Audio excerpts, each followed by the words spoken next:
اللہ تعالیٰ کو یاد کرنا خوبصورت ترین کاموں میں سے ایک کام ہے، بہترین عبادات میں سے ایک عبادت ہے۔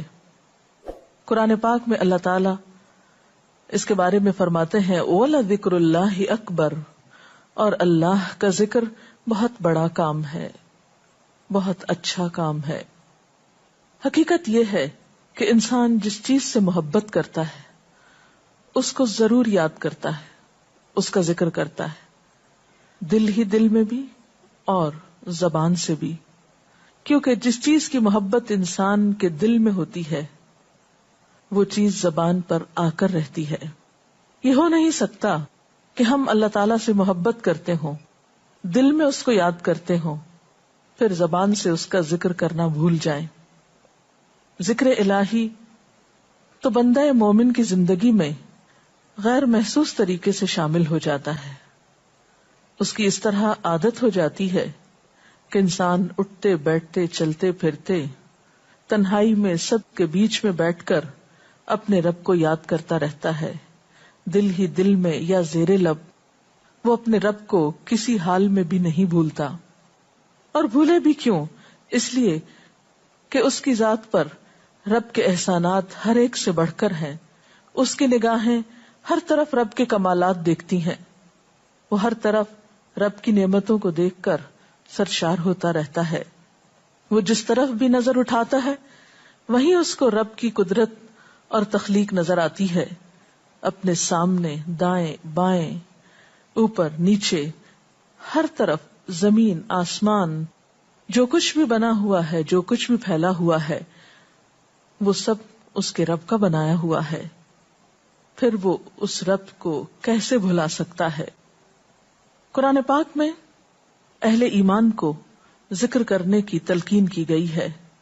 اللہ سبحانہ وتعالیٰ فرماتے ہیں فَاذْكُرُونِي أَذْكُرْكُمْ، تم مجھے یاد کرو، تم میرا ذکر کرو، میں تمہیں یاد کروں گا۔ ایک اور جگہ پر فرمایا وَاذْكُرْ رَبَّكَ فِي نَفْسِكَ تَضَرُّعًا وَخِيفَةً وَدُونَ الْجَهْرِ مِنَ الْقَوْلِ بِالْغُدُوِّ وَالْآصَالِ وَلَا تَكُن مِّنَ الْغَافِلِينَ، اور اپنے پروردگار کو دل ہی دل میں عاجزی اور خوف کے ساتھ اور آہستہ آواز سے صبح و شام یاد کرتے رہو، اور دیکھنا غافل نہ ہونا، یعنی رب کی یاد سے کبھی بھی غفلت اختیار نہ کرنا۔ ایک اور جگہ پر فرمایا وَاذْكُرُوا اللَّهَ كَثِيرًا لَعَلَّكُمْ تُفْلِحُونَ، اور اللہ کا ذکر کرو کثرت کے ساتھ، بہت زیادہ۔ کیوں؟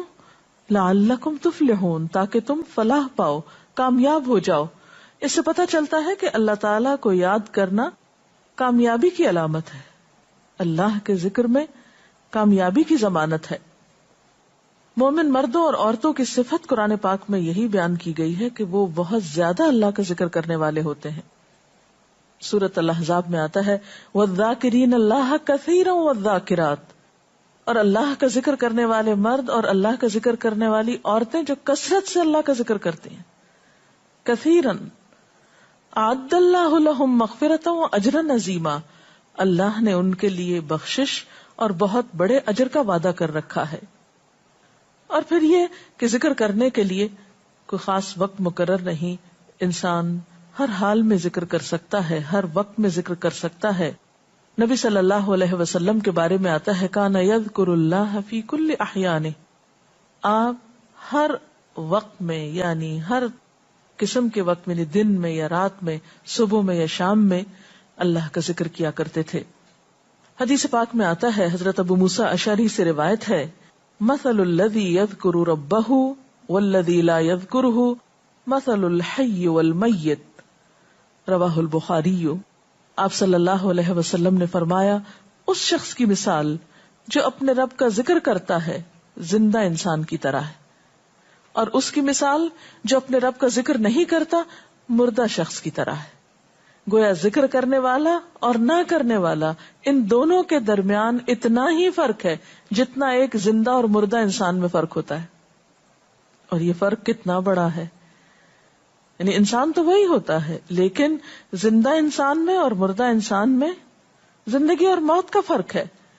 بالکل اسی طرح جو شخص اپنے رب کو یاد کرتا ہے، اس کا ذکر کرتا ہے، اس کے اندر ایک زندگی ہے، اس کے اندر ایک خاص خوشی ہوتی، اطمینان ہوتا ہے، اور وہ جو نہیں کرتا اس کا دل مردہ ہوتا ہے، اس کے اندر زندگی کی کوئی امنگ نہیں ہوتی. ایک اور حدیث میں آتا ہے، نبی صلی اللہ علیہ وسلم نے فرمایا، اللہ تعالیٰ فرماتا ہے میں اپنے بندے کے خیال کے مطابق ہوتا ہوں یا خیال کے ساتھ ہوتا ہوں. جو خیال وہ میرے بارے میں رکھتا ہے میں اسی کے مطابق اس کے ساتھ معاملہ کرتا ہوں، اور میں اس کے ساتھ ہوتا ہوں جب وہ مجھے یاد کرتا ہے.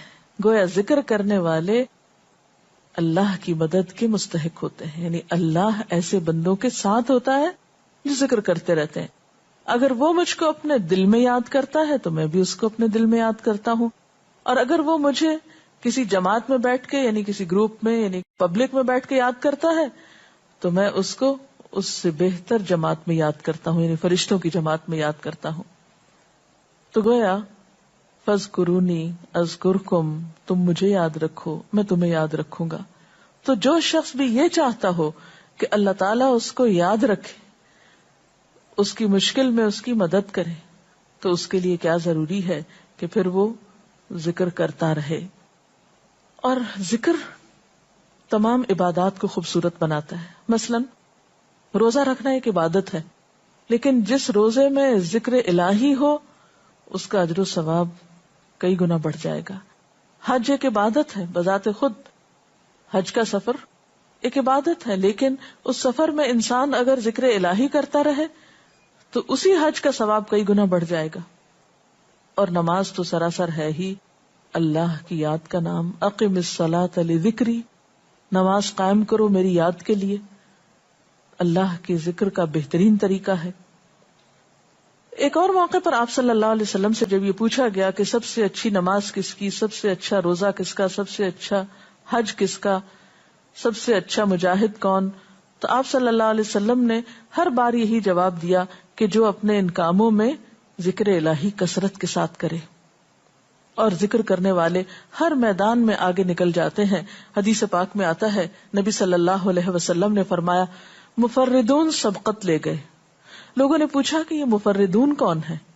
فرمایا وہ مرد جو کثرت کے ساتھ اللہ کا ذکر کرتے ہیں اور وہ عورتیں جو کثرت کے ساتھ اللہ کو یاد کرتی ہیں. اور یہاں آپ نوٹ کر رہے ہیں خاص طور پر مردوں کے ساتھ ساتھ عورتوں کا ذکر بھی ملتا ہے. حضرت عبداللہ بن بصر فرماتے ہیں کہ ایک شخص نے عرض کیا یا رسول اللہ صلی اللہ علیہ وسلم، بے شک اسلام کے احکام مجھ پر بہت ہیں، یعنی ذمہ داریاں بہت ہیں، کرنے کے کام بہت ہیں. آپ مجھے کوئی ایسی بات بتائیں جسے میں اپنے لیے لازم کر لوں، یعنی میرے لیے آسان ہو اور میں پابندی سے کر سکوں. تو آپ صلی اللہ علیہ وسلم نے فرمایا لا یزال لسانک رطبا من ذکر اللہ، کہ ایک چیز پابندی سے پکڑ لو، اور وہ کیا کہ تیری زبان ہمیشہ اللہ کے ذکر سے تر رہے، ہر دم اللہ کو یاد کرتے رہو.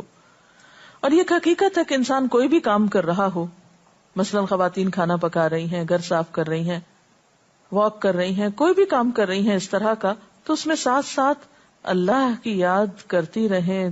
سبحان اللہ، الحمدللہ، اللہ اکبر، استغفر اللہ، لا الہ الا اللہ، ان اذکار کا ورد کرتے رہیں، تو اس میں کام بھی ہوتا رہے گا اور اس کے ساتھ ساتھ اللہ کی یاد بھی ہوتی رہے گی. خصوصی طور پر 2 کلمات ایسے ہیں جن کے بارے میں بہترین اجر کی خوشخبری سنائی گئی.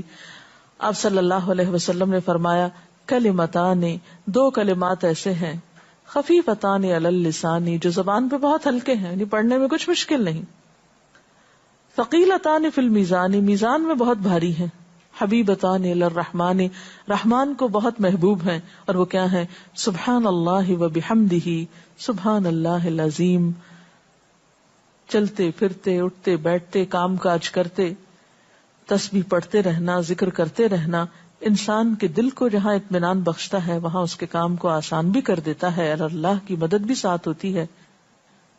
اور قرآن پاک میں ایسے لوگوں کے لیے خوشخبری ہے، الا بذکر اللہ تطمئن القلوب، سنو اللہ کے ذکر سے دلوں کو اطمینان ہوتا ہے. اور ویسے بھی میزان میں بہت بھاری نیکی ہے. ایک حدیث میں آتا ہے کہ رسول اللہ صلی اللہ علیہ وسلم نے لوگوں سے پوچھا کیا میں تمہیں نہ بتاؤں کہ تمہارے اعمال میں سب سے اچھا عمل، سب سے پاکیزہ اور تمہارے درجات کو سب سے زیادہ بڑھانے والا، اور جو تمہارے لیے سونے چاندی کے خرچ کرنے سے زیادہ بہتر ہو، اور اس سے بھی بہتر ہو کہ تم اپنے دشمنوں سے ملو، ان کی گردنیں تم مارو اور وہ تمہاری گردنیں مارے، تو کیا ایسا عمل نہ تمہیں بتاؤں؟ صحابہ نے عرض کیا ضرور یا رسول اللہ صلی اللہ علیہ وسلم، ہمیں ایسا عمل بتائیے. تو آپ نے فرمایا وہ اللہ کا ذکر ہے، یعنی تمام اعمال میں وہ سبقت لے جاتا ہے. اسی طرح ایک اور حدیث میں ہے، رسول اللہ صلی اللہ علیہ وسلم نے فرمایا کہ جب بھی کچھ لوگ بیٹھتے ہیں اور وہ اللہ کا ذکر کرتے ہیں، کسی مجلس میں اکٹھے ہو کر بیٹھتے ہیں، تو اللہ کی رحمت ان کو ڈھانپ لیتی، ان پر سکینت نازل ہوتی ہے. اللہ تعالیٰ ان کا اپنے ہاں ذکر کرتے ہیں. گویا اکیلے بھی ذکر کیا جا سکتا ہے اور کسی مجلس میں اکٹھے بیٹھ کر بھی. پھر اسی طرح صبح و شام بھی، جیسا کہ قرآن پاک میں آتا ہے وَسَبِّحْ بِحَمْدِ رَبِّكَ قَبْلَ طُلُوعِ الشَّمْسِ وَقَبْلَ غُرُوبِهَا، اپنے رب کی تسبیح بیان کرو سورج نکلنے سے پہلے اور اس کے غروب ہونے سے پہلے. ایک اور جگہ پر آتا ہے وَسَبِّحْ بِحَمْدِ رَبِّكَ بِالْعَشِيِّ وَالْإِبْكَارِ، اپنے رب کی حمد و ثنا بیان کرو عشی کے وقت یعنی عصر کے وقت، والابکار اور صبح کے وقت. عشی کا لفظ جو ہے یہ زوال شمس سے غروب شمس کے درمیانی وقت کو کہتے ہیں. پھر اسی طرح انبیاء علیہ السلام کے بارے میں ہم دیکھتے ہیں، حضرت داؤد علیہ السلام بہت خوبصورت آواز سے، بہت خوبصورت انداز میں اللہ تعالیٰ کا